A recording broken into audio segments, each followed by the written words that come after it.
Hello students, कैसे हैं आप लोग। तो अभी तक हमने पढ़ा है कि पैरेलल और सीरीज़ कॉम्बिनेशन में क्या होता है जब आप सेल्स को ऐड करते हैं।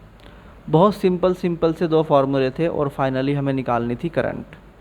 अब हम डिस्कस कर रहे हैं what is the mixed combination of cells. ये बहुत इम्पोर्टेंट है, पेपर में आता है, अक्सर पेपर में आपको ये मिलेगा। टॉपिक का नाम है mixed combination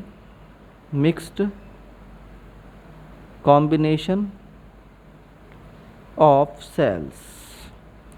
mixed combination of cells एक इम्पोर्टेंट टॉपिक है, जैसे मैंने बताया आपको, इसलिए इसको तैयार कर लेना अच्छी तरीके से। मान लीजिए आपके पास एक सेल है, उसका ईएमएफ ई है और इंटरनल रेजिस्टेंस आर है। ऐसा ही एक और सेल आपने किया सीरीज़ में कनेक्ट, और यहाँ पर आपने जो है फिर से इंटरनल रेजिस्टेंस आर दिखा दिया।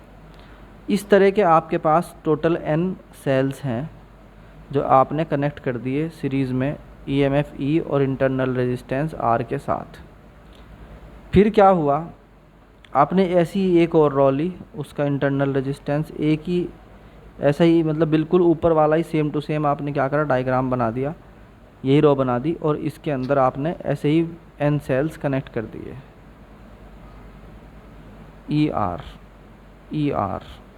आर। ठीक है, मैं सबसे ज़्यादा फोकस करता हूँ बच्चों के साथ डायग्राम बनवाने में, क्योंकि मुझे मालूम है कि डायग्राम अगर क्लियर है तो बच्चे को कोई प्रॉब्लम नहीं आती है। उसके बाद ऐसी हमने कितनी रोज़ ले ली, m रोज़ ले ली पैरेलल में, और उन सब के साथ एक्सटर्नली रेजिस्टेंस R कनेक्ट कर दिया, जिसमें पोटेंशियल मिल रहा है V और करंट सारा मिला के आ रहा है I। सबसे पहले आप एक काम करें, इस वीडियो को देखते देखते इसी डायग्राम को पहले नोट कर लें अच्छी तरीके से, फिर आपको ये डायग्राम यानी इस डेरिवेशन को करने में बहुत आसानी होगी। तो यहाँ थोड़ी सी थ्योरी लिख लेते हैं। लेट देयर आर m रोज़, कितनी है, 1 2 3 ऐसे करके m रोज़ हैं, m रोज़ कनेक्टेड हैं, किस में कनेक्टेड हैं, in parallel, connected in parallel. किस में कनेक्टेड है बच्चों, पैरेलल में कनेक्टेड हैं। Each row consist of n cells, हर रॉ में n सेल्स हैं। ठीक है, कितने सेल हैं बच्चों, n सेल्स हैं। हैविंग ईएमएफ, हर एक का ईएमएफ ई है, एंड इंटरनल रेजिस्टेंस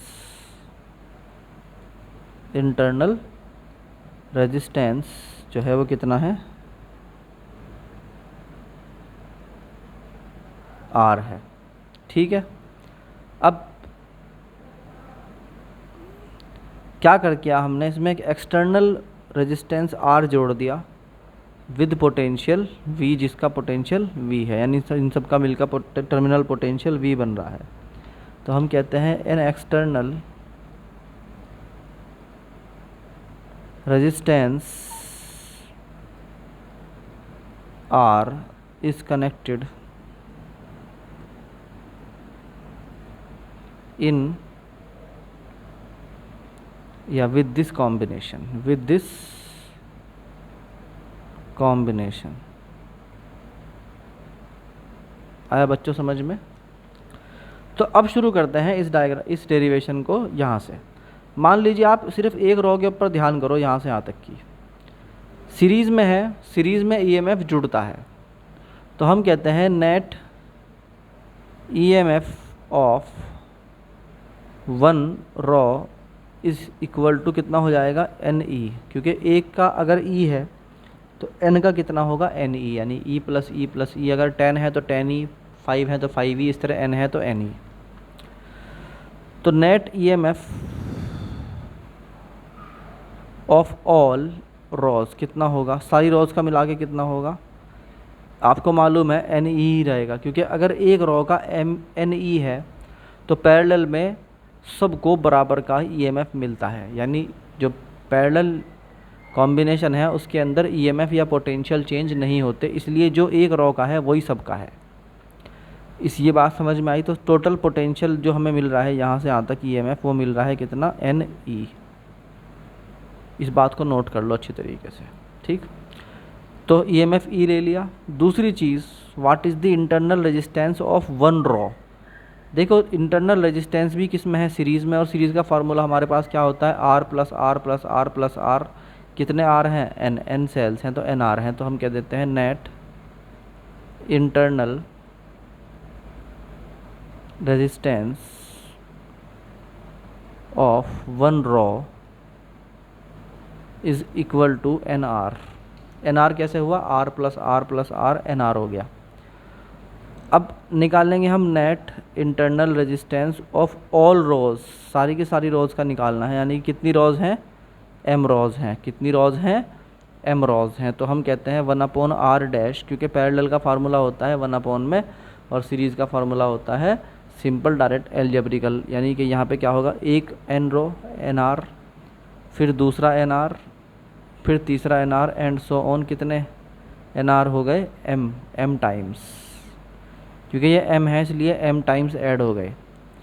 तो आप जो है जब इसे 1/r डैश को सॉल्व करोगे तो यहाँ एलसीएम में क्या आ जाएगा, nr, और ये ऊपर कितना हो जाएगा, m टाइम्स, क्योंकि m टाइम ये जुड़ गया। तो r डैश का फार्मूला आ गया है आपके पास nr/m। पहले हमने क्या निकाला था, total internal, total EMF N E आ गया था। अब हमने क्या निकाला, total internal resistance that is R dash equal to nr/m। अब जैसे कि आप बच्चों को मालूम है, हम क्या करते हैं, इन सबको पुट करते हैं एक फार्मूले में, जो कि पहले ही हमने याद कर रखा है, I equal to EMF/r plus capital R। क्या समझ में आया, इस फार्मूले के अंदर पुट करना है। तो E की जगह तो क्या आ जाएगा, NE, और स्मॉल r की जगह क्या आ जाएगा, r डैश, यानी nr/m। तो हम कह देंगे put all in equation number 3। ये इक्वेशन नंबर 2 है, ये इक्वेशन नंबर 1 है, ये इक्वेशन, तो हम कह देंगे put all in equation number 3। जब हम सबको इक्वेशन नंबर 3 में रखेंगे तो क्या मिलेगा हमें, व्हाट वी गेट, के I equal to NE/nr/m plus capital R। तो I इक्वल टू हो जाएगा NE ओवर, अगर इन दोनों में एलसीएम ले तो यहाँ पर 1 रखना पड़ेगा। जब आप यहाँ 1 रखोगे तो क्या हो जाएगा, नीचे एलसीएम तो आपका m आ गया, ऊपर हो जाएगा nr प्लस m r। सो जब ये m ऊपर जाएगा तो ये बन जाएगा I equal to NM E/nr plus mr। This is your current, ये है आपका करंट। बात समझ में आई कि नहीं आई। अब बोर्ड में क्वेश्चन पूछा जाता है कि फॉर द मैक्सिमम पावर कितना करंट, मतलब क्या रिलेशन होना चाहिए एक्सटर्नल और इंटरनल रेजिस्टेंस के बीच में, यही बात आपको समझानी है इस डेरिवेशन में। असल डेरिवेशन ये है, ये क्वेश्चन असल है। क्वेश्चन लिख देता हूँ मैं, पूछ लेते हैं normally, what is the relation between internal and external resistance for gaining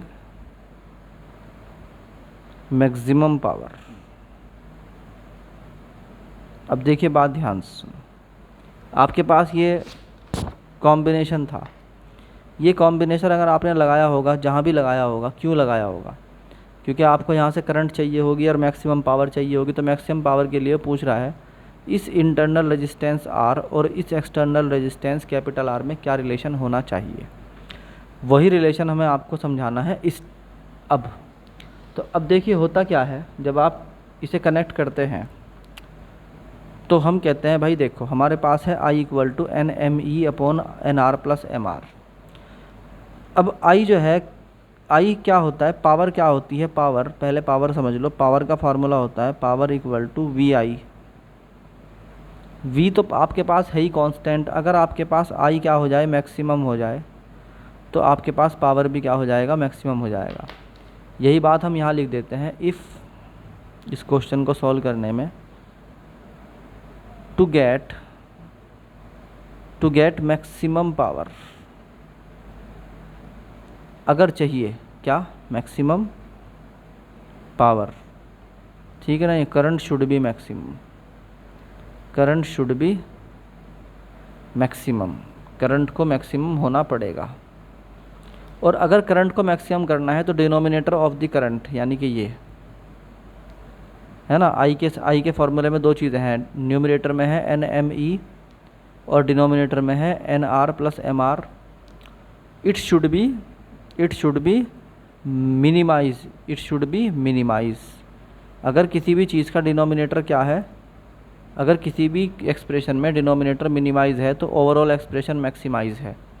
अगर किसी भी एक्सप्रेशन के डिनोमिनेटर क्या है, मैक्सिमाइज है, तो उसका टोटल जो है वो क्या है, मिनिमाइज है। तो क्योंकि हमें करंट चाहिए मैक्सिमम, सो इसको मिनिमाइज़ कर देंगे। मिनिमाइज़ करेंगे तो क्या हो जाएगा, ज़ीरो, ज़ीरो करेंगे तो इनफाइनाइट करंट हो जाएगा, जो कि हमें नहीं चाहिए। हमें चाहिए लिमिटेड करंट, यानी कि मैक्सिमम चाहिए मगर हमें इनफाइनाइट भी नहीं चाहिए। So for that, to make maximum, हम इसको क्या करते हैं, एक फार्मूला सिखाते हैं आपको।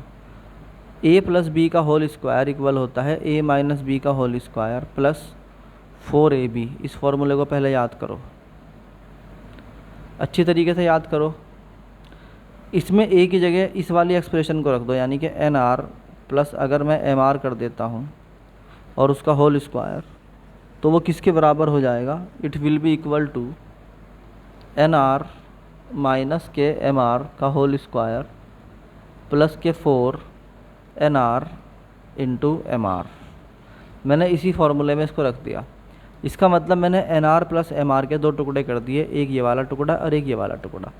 ये जो पहले वाला टुकड़ा है इसको तो हम ज़ीरो पुट कर सकते हैं, अगर इसको नहीं कर सकते तो यानी कि इसको नहीं पुट कर सकते, इसको नहीं पुट कर सकते, मगर इसको ज़ीरो पुट कर सकते हैं।